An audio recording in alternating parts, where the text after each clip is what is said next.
യാഗമായി സ്വന്തം ജീവനെ തന്നതിനാ.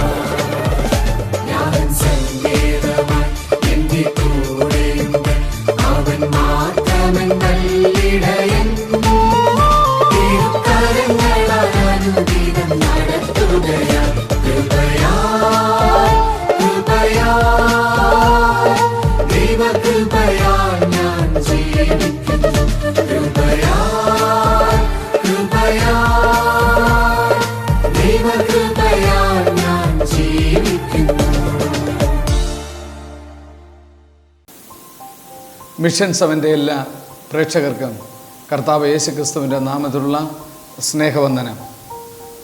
ഇന്ന് പ്രഭാതത്തിലെ ചിന്താ വിഷയം ഒരു വലിയ ശുദ്ധീകരണം.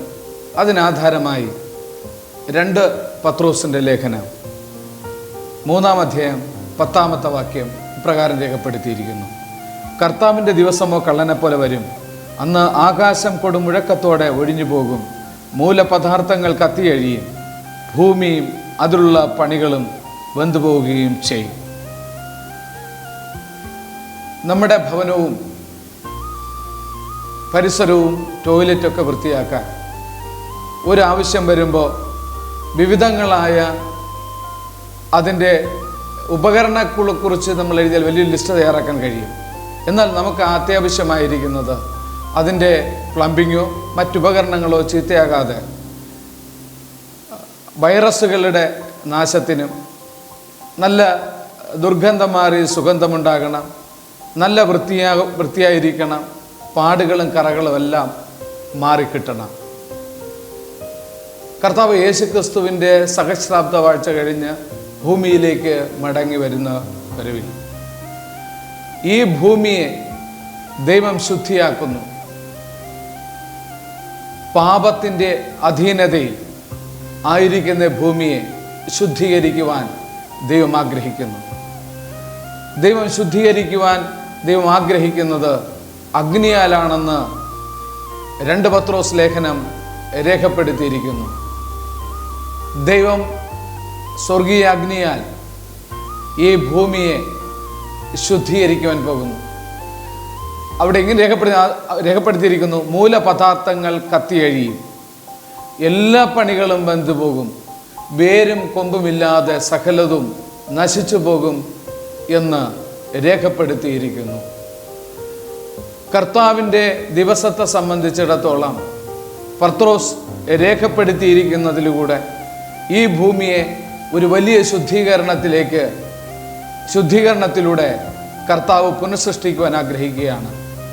അവിടെ യോഹന്നാൻ വെളിപ്പാടിൽ ഇങ്ങനെ രേഖപ്പെടുത്തിയിരിക്കുന്നു: ഞാൻ പുതിയ ഭൂമിയും പുതിയ ആകാശവും കണ്ടു, പഴയ ആകാശവും ഭൂമിയും ദൈവസന്നിധിയിൽ നിന്ന് ഓടിപ്പോയി, സമുദ്രവും ഇനിയില്ല.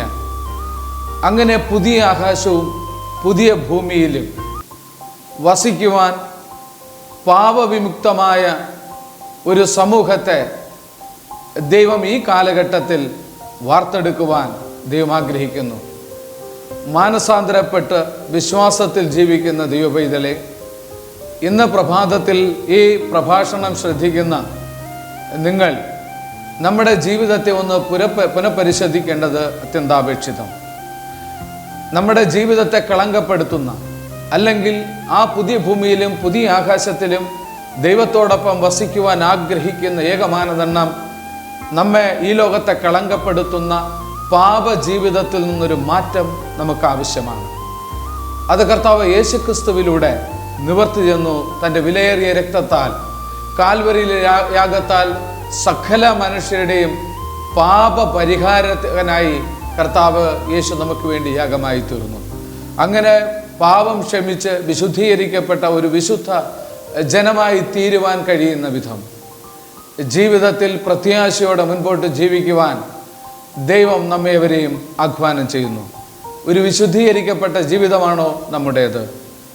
അങ്ങനെയല്ല എങ്കിൽ കർത്താവിൻ്റെ വരവ് ഏറ്റവും അടുത്തിരിക്കയാൽ ഒരു വിശുദ്ധീകരണ ജീവിതം നയിക്കുവാൻ ദൈവനാമത്തിൽ ഞാൻ നിങ്ങളെ ആഹ്വാനം ചെയ്യുകയാണ്. നമുക്ക് കണ്ണുകളെ അടയ്ക്കാം, പ്രാർത്ഥിക്കാം.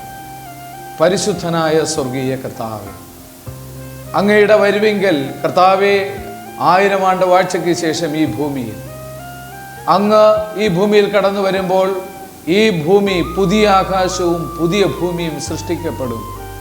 അവിടെ കർത്താവെ പഴയ ആകാശവും പഴയ ഭൂമി എങ്ങനെ അങ്ങ് വിശുദ്ധീകരിക്കും? അങ്ങനെ വിശുദ്ധീകരിക്കപ്പെട്ടവരുടെ ഒരു ദൈവസമൂഹത്തിൽ ഞങ്ങളും കാണുവാൻ ഇടവരണമേ എന്ന് ഞങ്ങൾ പ്രാർത്ഥിക്കുന്നു. ഒരുപാട് കുറവുകൾ ഉള്ളവരാണ് ഞങ്ങൾ. എങ്കിലും കർത്താവിൻ്റെ കൃപയാൽ ക്ഷമിച്ച് ആ വിശുദ്ധ ഭൂമിയിൽ അങ്ങയോടൊപ്പം വസിക്കുവാൻ ഞങ്ങളെ സഹായിക്കണമേ. ഈ പ്രഭാതം ഒരു അനുഗ്രഹിക്കപ്പെട്ട ദിവസമാക്കി മാറ്റണം. 2024 ഈ അവസാനത്തെ ആഴ്ചയിൽ കർത്താവിൻ്റെ സഹായം ഞങ്ങൾ ചോദിച്ച് പ്രാർത്ഥിക്കുന്നു. അങ്ങ് വരുവോളം വിശുദ്ധിയോടെ നിലനിൽപ്പാൻ സഹായിക്കണമേ.